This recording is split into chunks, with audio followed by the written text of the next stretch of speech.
अब भीलवाड़ा में त्योहार के दिन भी महिलाओं के साथ हैवानियत की घटनाएं थमने का नाम नहीं ले रही हैं। भीलवाड़ा शहर में एक महिला को जबरन शराब पिलाकर 5 लोगों ने होटल में सामूहिक दुष्कर्म को अंजाम दिया और महिला को सफाई के लिए होटल में ले जाया गया था।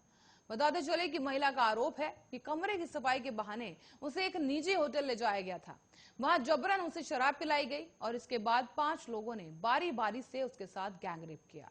महिला का यह कहना है कि वो नाम से इन लोगों को नहीं जानती, सामने होंगे तो जरूर पहचान लेगी।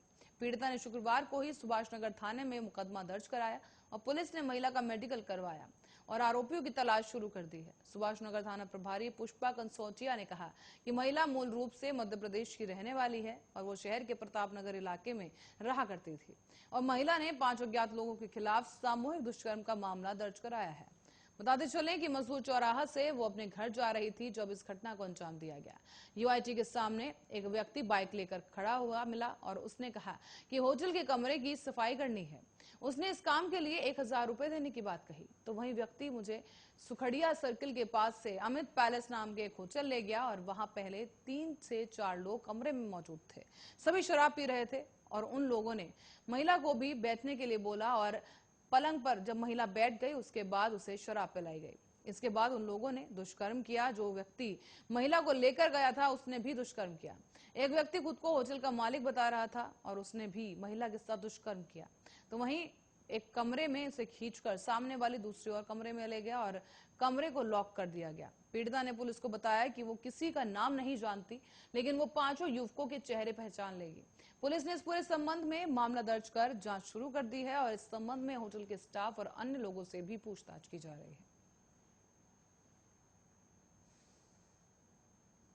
राजस्थान की एक छात्रा के साथ भी स्कूल में दुष्कर्म की वारदात को अंजाम दिया गया। झुंझुनू में एक सरकारी स्कूल के प्रिंसिपल और 7वीं कक्षा की छात्रा के साथ दुष्कर्म करने का आरोप लगा है।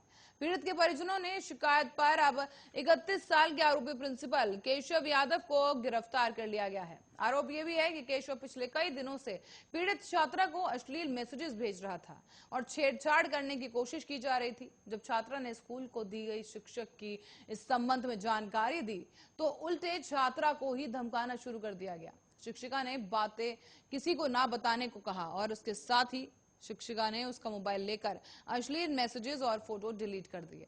तो वहीं इस पूरे संबंध में थाना प्रभारी भजनलाल राम ने कहा है कि प्रिंसिपल पर पहले भी लड़कियों के साथ गलत हरकत करने का आरोप लग चुका है। पीड़ित छात्रा का आरोप है कि प्रिंसिपल ने एक दिन उसे जल्दी स्कूल आने को कहा। स्कूल पहुंचने के बाद प्रिंसिपल ने बच्चे के साथ दुष्कर्म किया और बाहर किसी से ना बोलने की धमकी दी। लेकिन पीड़िता छात्रा जब अपने घर लौटी तो अपनी चचेरी बहन और मां को सारी आपबीती सुनाई।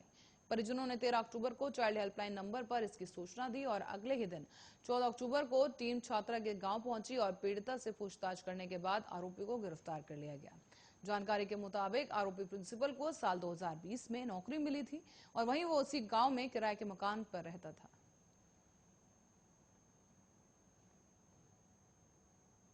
और धौलपुर में कंचनपुर थाना क्षेत्र के गांव कुंजी का नगला निवासी 30 साल के युवक की दुर्घटना में घायल होने के बाद 2 महीने बाद उसकी मौत हो गई है। परिजनों ने जयपुर सवाई मानसिंह अस्पताल के डॉक्टर्स पर किडनी निकालने का गंभीर आरोप भी लगाया है। इस मामले में अस्पताल प्रशासन ने भी अपना पक्ष रखा और भरोसा दिलाया है कि शिकायत के आधार पर जांच की जाएगी।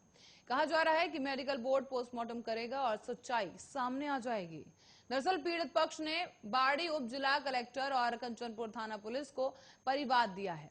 उक्त परिवाद को लेकर बड़ी उप जिला कलेक्टर राधेश्याम मीणा और कंचनपुर सामुदायिक स्वास्थ्य केंद्र के doctor in charge doctor Pushpendra Pratap Singh Rathore के नेतृत्व में मेडिकल बोर्ड गठित कर कंचनपुर थाना पुलिस को पोस्टमार्टम कार्रवाई के लिए निर्देशित किया गया, जिस पर अब कंचनपुर थाना पुलिस ने मृतक के परिजनों की उपस्थिति में वीडियोग्राफी करवाकर पोस्टमार्टम कराकर शव परिजनों को सुपुर्द कर दिया है। मृतक के चचेरे भाई गब्बर सिंह जाटव ने जानकारी दी कि 30 साल का बेटा करतार सिंह 21 अगस्त 2021 को सड़क हादसे में गंभीर रूप से घायल हुआ था। तब परिजनों ने करौली के राजकीय चिकित्सालय में उसे भर्ती कराया, जहां उसकी हालत गंभीर हुई तो उसे जयपुर के सवाई मानसिंह अस्पताल रेफर कर दिया गया। लंबे समय तक वहां उसका उपचार चला, लेकिन उसके बाद उसे छुट्टी दे दी गई। लेकिन घर पहुंचकर फिर से उसकी तबीयत बिगड़ गई। परिजन फिर से उसे सवाई मानसिंह अस्पताल लेकर पहुंचे, जहां चिकित्सकों ने ऑपरेशन की सलाह देकर भर्ती करा दिया, लेकिन उसकी इस दौरान मौत हो गई। इसी के साथ तमाम खबरों के लिए देखते रहिए आर्या न्यूज।